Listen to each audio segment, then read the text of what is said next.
a la comunión, a la fracción del pan y a las oraciones. Ese es el lema de esta semana de oración por la unidad de los cristianos en el año 2011.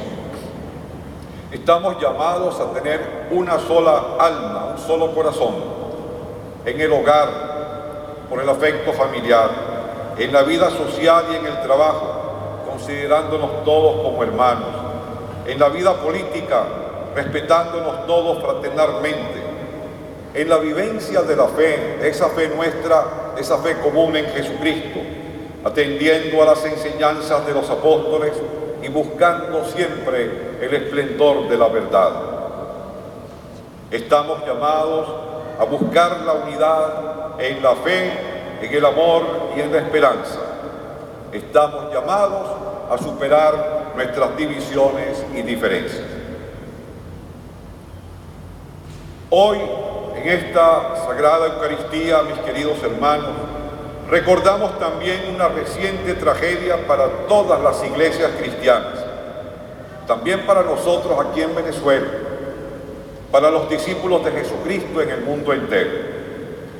El asesinato de nuestros hermanos coptos en tierra de Egipto nos golpea y estremece, como también las recientes matanzas de cristianos en otros países. Con el Papa Benedicto XVI y con los grandes líderes religiosos del mundo, rechazamos ese acto terrorista y elevamos nuestras plegarias por nuestros hermanos, a quienes agradecemos el testimonio de fortaleza y valentía en la fe. Con el Papa Benedicto XVI clamamos por la libertad religiosa para todos los seres humanos. Clamamos por la libertad religiosa en los países donde los cristianos son minoría.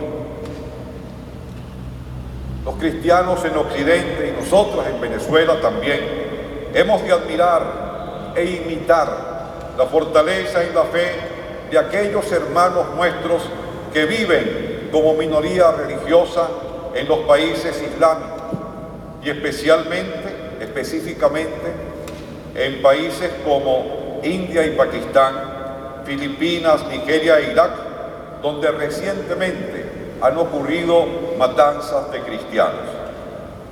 Ellos, esos hermanos que nos dan ese testimonio de fortaleza y de valentía, tanto aman al Señor, a nuestro Dios misericordioso, que no tienen miedo de vivir su fe y de proclamar que creen en Jesucristo, que aman a Dios por sobre todas las cosas. Ellos son víctimas del fundamentalismo y de la intolerancia radical de grupos extremistas que no representan la gran corriente de la religión islámica. Oremos al Señor para que estos sentimientos desaparezcan de los corazones de los seres humanos. Pero nosotros en Occidente y también en Venezuela estamos presionados por otras corrientes también contrarias al cristianismo y a toda religión. Esa corriente secularista, de un secularismo cada vez más agresivo e intolerante, que quiere suprimir a Dios de la vida pública, que quiere golpear la religión cristiana, que quiere silenciar a la Iglesia. Pero nosotros sabemos que no podemos ser silenciados. Las iglesias cristianas tenemos como tarea irrenunciable anunciar el Evangelio de Jesucristo para instaurar el reino de la verdad y de la vida, de la santidad y de la gracia, de la justicia, del amor y de la paz. Y el Evangelio de Jesucristo no postula una religión separada de la vida, sino una existencia humana religiosa, vivida en todos los aspectos, en Dios y ante Él, animada por la luz de la fe. En particular, el Evangelio de Jesucristo nos revela que el ser humano es grande, que cada vida es sagrada, que tiene una inmensa dignidad, que toda persona y toda vida humana es una manifestación del amor de Dios.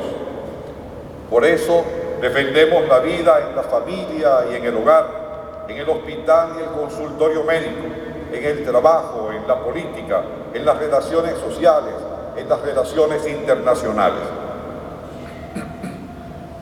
Cuando las iglesias cristianas hablamos en contra del aborto y en defensa de la vida de los niños no nacidos, cuando hablamos en contra de la eutanasia en favor de la vida de los ancianos y enfermos terminales, cuando las iglesias cristianas hablamos de la familia, del matrimonio y del verdadero amor conyugal entre un hombre y una mujer, hay quienes se ofenden indebidamente.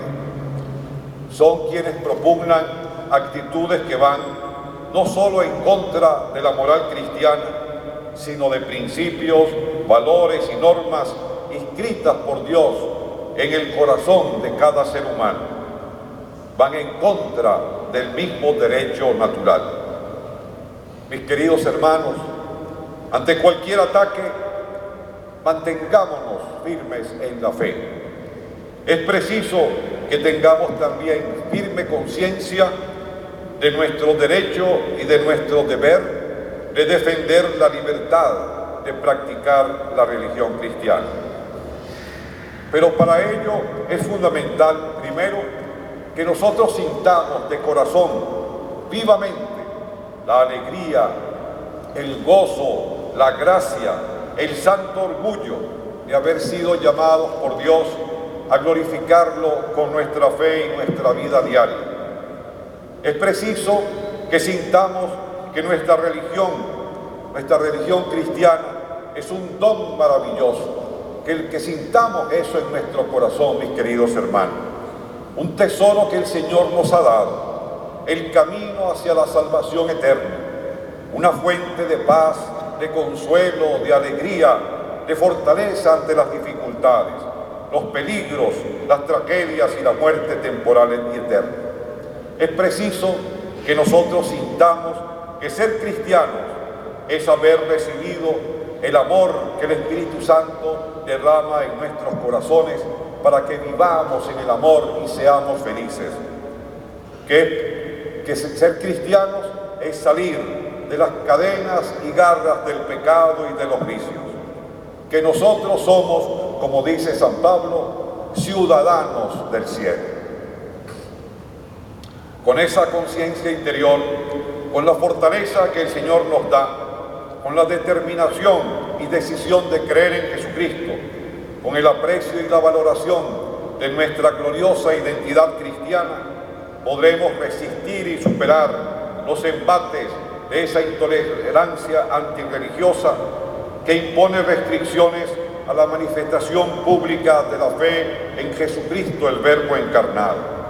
Esa intolerancia que quiere silenciar la voz de los pastores cuando hablamos sobre las exigencias de la vida social.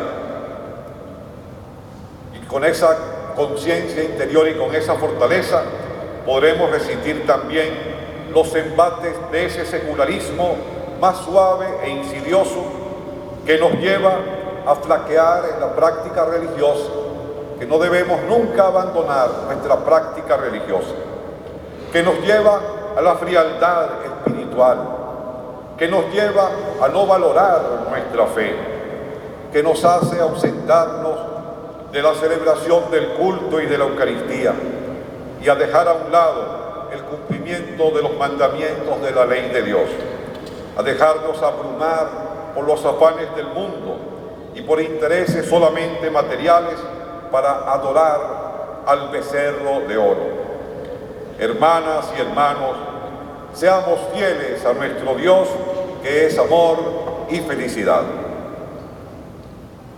Mis queridos hermanos todos, sin duda estamos en tiempos difíciles en el mundo entero. Los cristianos tenemos un gran reto, el reto de intensificar la vivencia de nuestra fe y nuestra fidelidad al Señor. El reto también de fortalecer nuestra unidad ante los embates del mundo y del demonio. El reto de seguir caminando hacia la superación de las divisiones discordias que tan